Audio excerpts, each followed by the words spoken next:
अदिति, फिर इसके लिए जिम्मेदार कौन है? क्योंकि ये भी कहा जाता है कि अगर राहुल गांधी तक पहुंचना है तो जो सीनियर लीडर्स हैं कांग्रेस के, उनके जरिए जाना पड़ता है। कि सी वेणुगोपाल हो गए, उसके बाद मल्लिकार्जुन खड़गे हो गए, सीधे राहुल तक पहुंच ही नहीं बन पाती।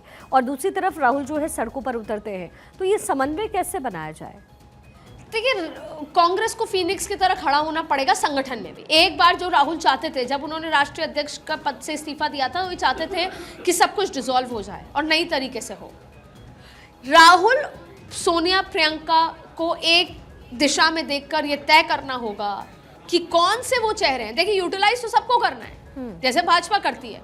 कौन से वो चेहरे हैं जो बयान देंगे तो कैच होगा, उस पर मजबूर होकर अमित शाह, नरेंद्र मोदी को, जेपी नड्डा को जवाब देना पड़ेगा। जैसे अशोक गहलोत हुए, भूपेंद्र हुड्डा हुए, सीनियर लोगों को उनके एक्सपीरियंस को यूज करना होगा।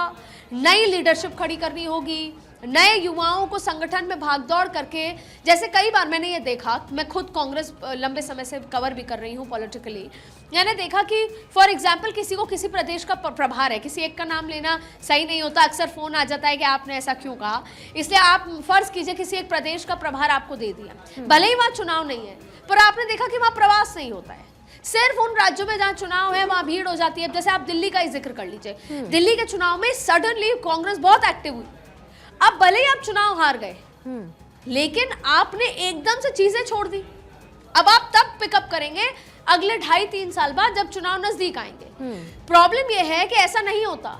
आज भी अमित शाह राजस्थान में जा रहे हैं, राजस्थान जाने की जरूरत नहीं है, उनकी सरकार ऑलरेडी है। छत्तीसगढ़ जा रहे हैं, भले ही नक्सल उसके वजह से जा रहे हैं, लेकिन वहां पे विधायकों से मिल रहे हैं। मध्य प्रदेश भी दौरा कर रहे हैं, जम्मू कश्मीर भी जा रहे हैं, जबकि यहाँ सब जगह अभी चुनाव होके चुके हैं। लेकिन मैसेजिंग, संगठन खड़ा करना, अलर्ट करना कि अरे भैया बैठना नहीं है, चुनाव हार गए कोई बात नहीं, खड़े हो, काम करो, या चुनाव जीत भी गए हो तो भी संगठन काम करेगा। क्योंकि आपने देखा होगा, उत्तर प्रदेश के डिप्टी सीएम ने कहा कि संगठन बड़ा होता है सत्ता से, संगठन होता है तो सत्ता आती है। प्रॉब्लम यह है अभी ये समझ पाना। एक तो लीडरशिप में एकजुटता की कमी, लीडरशिप जिस दिशा में देख रहे हैं उसमें अलग अलग दिशा है। दूसरी बड़ी बात है युवाओं की एनर्जी की कमी है। अगर राहुल में, या तो राहुल को ब्लाइंड फ्री हैंड देना होगा। राहुल अभी भी ये कहते हैं कि मेरे फैसले पूरी तरीके से अप्लाई नहीं होते, और राहुल डेमोक्रेटिक भी हैं। जैसे राहुल ने तय किया कि आम आदमी पार्टी के साथ हरियाणा में आपको 6 सीटों पे अलायंस करना है, लेकिन भूपेंद्र हुड्डा ने बाद में मना कर दिया है, प्रदेश की इकाई ने, दिल्ली ने मना कर दिया, तो राहुल ने कहा ठीक है जो सब कह रहे हैं। कई बार ये डेमोक्रेसी आपको महंगी पड़ती है।